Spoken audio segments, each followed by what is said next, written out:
come on in here because I do not have a lot of time today. This video is for our risk takers, those risky people who get into relationships or just relations with married people. Sit on down, it's time to talk. So this video is on how you can end up right in divorce court next to your lover, especially if their lawyer is mean. Now don't get me wrong, I don't care what nobody does, as long as they not messing with my husband. But today I have to care because of the phone call I got from my client. So in the meantime, since I think this is a great topic to discuss, I might as well talk about it with my favorite group of people, y'all. So I had a consultation earlier this week with a young lady, and it was fairly a normal divorce consultation, wanting to know her options, dividing assets. There's also a little baby, so child support and custody, etc. So she hired me, and I just been getting my documents together, getting myself situated to get started. And, we figured this would be more so on the amicable side of divorces, but boy, what a difference a day makes. So she calls me today in complete shambles, a complete wreck, what she thought was just two people who didn't get along anymore, that this was about to be a pretty clean divorce. Well, she just found out that not only has her husband been cheating, but there's been a baby produced. So that amicable divorce that we were planning for is no longer. We now have a fault divorce, and I have an entire video on here about fault versus no fault divorce. But today I specifically want to talk about adultery under fault divorce here in Texas. We're going to make this quick because I have a flight to catch. I'm going home. I'm from New Orleans, if you couldn't tell. So I'm talking to my client. I'm helping her through this very painful conversation. In the end, I just ask her, what do you want? Tell me. Tell me what Lauren needs to do to make it all better. In short, she wants this woman to face her. She wants this woman brought to court. She wants this woman questioned on the witness stand. She wants to hear all the answers her husband will not tell her. She wants this to be addressed in front of her husband. And then she wants me to put her husband on the witness stand and see what he has to say. So after she told me that, y'all know how I feel about my clients. Right, wrong, or indifferent, they are mine. And as long as they have the law office of Lauren, the lawyer, representing them, I'm going to handle my business. So this is what I'm going to do, and this is why I'm here warning you, the ones that this video is for. I'm warning you that this could be you, especially if they hire me. So this is what we're going to do. I'm going to amend the divorce petition, change it to a fault divorce, and I'm going to add the mistress as a third party. She will be served, and then I will serve her with discovery, and I will subpoena her to come testify at any and every hearing I plan to have her there for. Now, as it goes for the husband, my client wants it all. The house, the car, the kids, the dog. And my plan is to get it for her.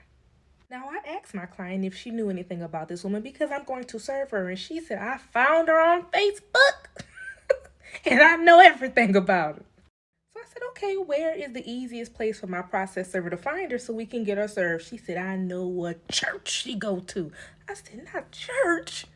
So my client wants this lady served at church on Sunday. And I'm like, pump your brakes.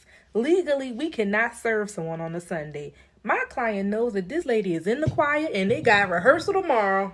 Well, I guess I'll have an update for you in a couple days because my client is adamant about serving this lady tomorrow at church, at choir practice. Lord forgive me.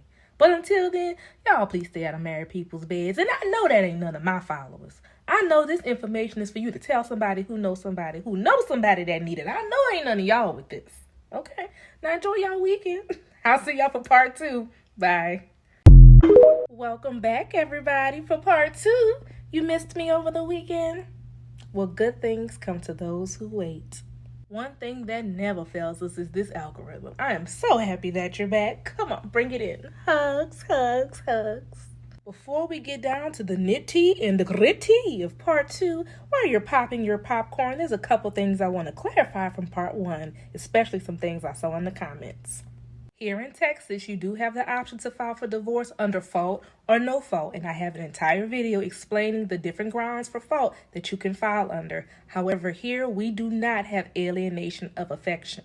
Now, let's be clear. Adultery in and of itself, the court really doesn't care about people getting cheated on. Sorry, but it's the truth. You have to remember that your story is just one of thousands that the court hears about on a weekly or monthly basis about how their spouse was doing something they had no business doing. However, Texas is a community property state. So what the court cares about is when you spend community funds to fund your adulterous ways. Whatever money you were spending on hotels, vacations, gifts, whatever you were doing when you was doing what you had no business doing, that is what the court cares about. So all of that money that you spent, your spouse is entitled to ask the court to make you reimburse the community estate back for all the money you spent on your paramour. So that paramour gets served and subpoenaed for multiple reasons, not only to corroborate that the adultery took place, but also explaining how you was using community funds to do whatever it was y'all was doing. Now, in this situation, we already know that there's a baby, so there's a whole lot of funds and figuring out we're going to have to sort through. Now that we've got that out the way, let's get down to what happened at choir rehearsal. So my process server arrives to the church, and we usually like for him to have a photo of who he's serving to help him make his job a little bit easier. So he gets inside and he's looking for, let's name her Peanut. So he's looking for Miss Peanut, looking for, can't find her.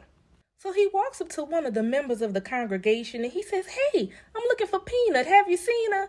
And the lady says, "No, I haven't seen her, but ask her husband. He's standing right over there." So he turns around and he sees the husband standing there holding the baby that his wife produced with my client's husband. So my process server walks up to him, creates small talk. "Hey, cute kid, where's Peanut?" And he says that she's in the bathroom pumping. So in the midst of my process server making small talk with her husband, she comes out the bathroom and starts walking towards them. So once she approaches, he immediately stops his conversation with husband and turns to her. "Hi, are you Peanut?" She says yes. He hands her the document. "You've been served." And he skedaddles. Now he told me that he wanted to see if anything went down. So he got in his car and he parked a little bit away, but close enough to where he could still see the church. And he's out there looking. So he says about 10 minutes later, they come flying out of the church with some members behind them. They are yelling and screaming. The husband now has the papers in his hand, and he is yelling and fussing with her, and he's walking to the car. So husband throws the papers on the ground, gets in the car, leaves her outside of the church. She's standing there crying and carrying on, and some of the members is around her trying to console her, and it is a sight to see. So let's fast forward to this morning. I get to my office, and usually the first thing when I get there, my staff will let me know if there's anything important coming up, if there's any messages that were left for me that I need to return, etc. So as I'm sitting in my office, getting myself situated, getting my day started, I'm looking through the messages and calls that I need to return, and you're not going to believe who called my office and requested that I give them a call back. Say it with me. The husband. Now, I am a very busy lady. I actually have a hearing this afternoon that I need to go on ahead and start heading to, so I don't think I'll have time to call him back today, but I'll get to him, and I will see whatever it is that he wants. In the meantime, I'm off to court. See you later. Welcome back, everybody, for part 3. I think this saga needs a name at this point. What should we call it? The Peanut Gallery. While you all were enjoying your turkey and dressing, I was hard at work. I felt as if I didn't have an update for you guys by the end of the week. Y'all were going to hunt me down. Now, even though I just saw you guys on Monday, there are multiple new developments in this saga. You know it's always something going on at the law office of Lauren the lawyer. But nonetheless, I hope you had a wonderful Thanksgiving. Drop down in the comments and let us know what you are thankful for. And I'm thankful for this algorithm for always sending you right back to me. But I know what you're here for, so let's get started. So today is definitely Black Friday because you came for one update, but I got 3 for you. 3 for 1. And yes, we do have an update on Peanut's husband calling my office, and I did call him back, and we are going to talk about it. But I got 2 more phone calls. Can you guess from who? Say it with me. Peanut and my client's husband. Now, this story has a lot of new moving parts, and I do think our 2 new fellas deserve a name. Now, we already know who the infamous Peanut is. I think we should name my client's husband Donut and Peanut's husband Coconut. So let's start off with the star of the show, Peanut.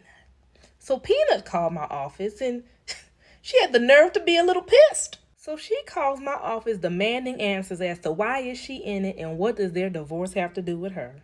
So I politely say, "Well, Miss Peanut, did you read the documents? It tells you."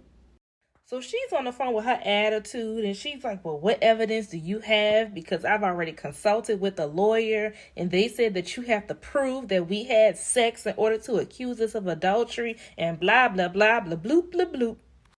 Now, this is the section of the video where I teach you a little something. Text messages are one of my favorite types of evidence to admit. Now, the rules of evidence is a whole semester in law school, so there's no time for me to talk about all that today. However, just know that the foundation that is needed to get that type of evidence in is one of my favorites because I find it pretty easy. So I pull up the text messages between her and my client's husband and I start reading them to it. I was like, yeah, you remember on this day at this time you sent blah, blah, blah, blah, blah. Now, it's way too explicit for TikTok. Y'all are going to have to come to the hearing to hear that. So she's just sitting in silence and I'm reading. And at the end, I was just like, that's why you're here. You remember? So she starts getting all loud and belligerent on the phone. And I was like, baby, listen here. I don't argue over the phone. I do that in court. And I'll see you there.